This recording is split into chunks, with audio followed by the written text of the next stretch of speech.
I'm going to tell you a story that I was told and that I found value in. It doesn't have a happy ending and it doesn't have a sad ending. It just has an ending. And I find that a lot of stories, contrary to what TV shows seem to think, that most stories have a sad ending eventually. Whether it be the man survives cancer, but eventually dies of old age and his family are sad. So a lot of things have sad endings, no matter what you think. But this one today has a regular ending, just a normal ending, no sad, and no happy.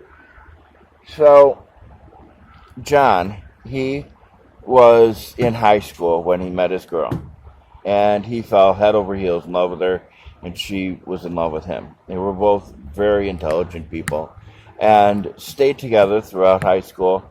And then when they graduated at the age about, and they were in college, about the age of 20, they got married. And they both finished their master's degree in their respective fields of study and went on and got great jobs. And by the time they were 24, they had a boy and a girl, and they were married and having the perfect life. They were paying mortgage on their home and had plenty of money left over to do the things they wished to do, like go on vacations or buy toys for the kids at any given moment. And they loved their kids. Their kids were everything to them. And John was just, he couldn't be any happier. So one day he's sitting on his couch with his wife. It's the evening, they're watching a TV show. And out of the corner of his eye, he sees something that doesn't quite seem right. So he turns his head and he looks, and it's the red, small, living room lamp that they had gotten a couple months ago. And it seemed all blurry. He thought, why is this blurry? That's weird. I looked back at the TV. It was clear. And then he looked over the lamp. It was blurry again. And he thought, this is weird. What's going on? So he rubbed his eyes, tried to look again. Still blurry. So he thought, oh, whatever. I'm just tired or whatever's going on. Who knows? But I'm just going to watch TV with my girl. So they finish watching TV, and it's bedtime. They go to bed.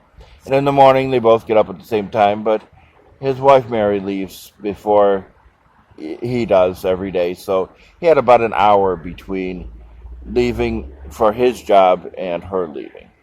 So he sat down, put on the morning news like he always did, drinks his coffee, and is watching the news when, again, something out of the corner of his eye seems weird.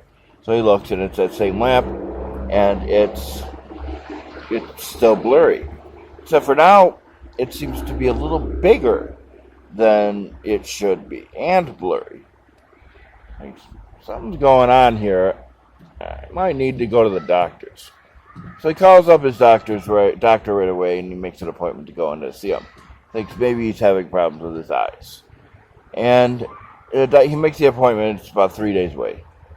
So he stays home from work that day because something's not quite right, and he doesn't want to get injured driving to work or something.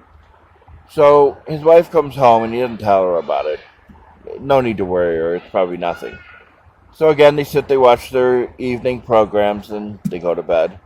And when they get ready for work the next day, she leaves. And now he's interested because he's looking at his lamp, and he really can't get his eyes off of it. And it has grown even bigger and blurrier. And now it's starting to turn, rotate. And it's so blurry and big and rotating, he thinks, there's something seriously wrong. I might have some kind of a hemorrhage or something. So just as he's about to get up and call 911 or go to the emergency room or do something, everything that lamp seems to grow and grow until the entire room is filled with this bright light, blurry bright light, and the whole room is filled with it. and he could barely stand the brightness of it. And all of a sudden, the brightness goes down, and down and down, and he could see again.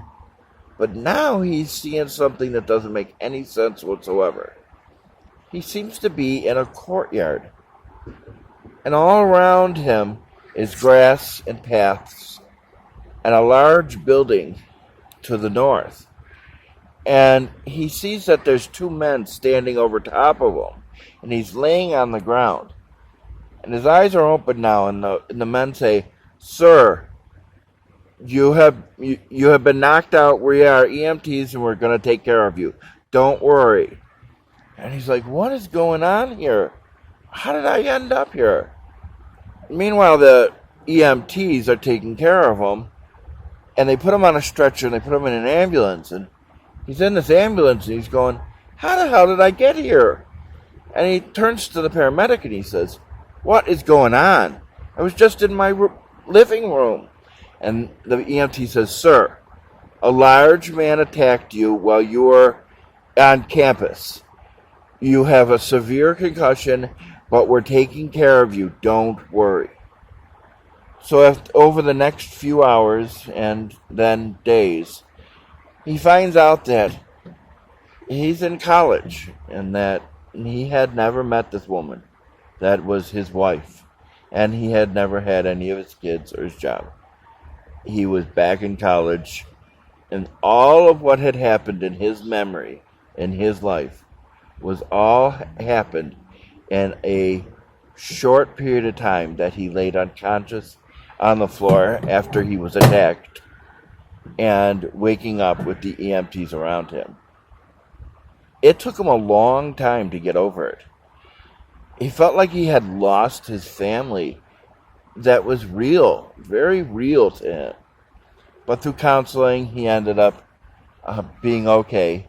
And he remained going to counseling because while he was okay with it, it still felt like he had lost his whole family. And eventually he remarried, per se, and had kids of his own and lived his life. But he never forgot about that family that he had for just that short period of time. I hope you enjoyed the story. Have a nice day.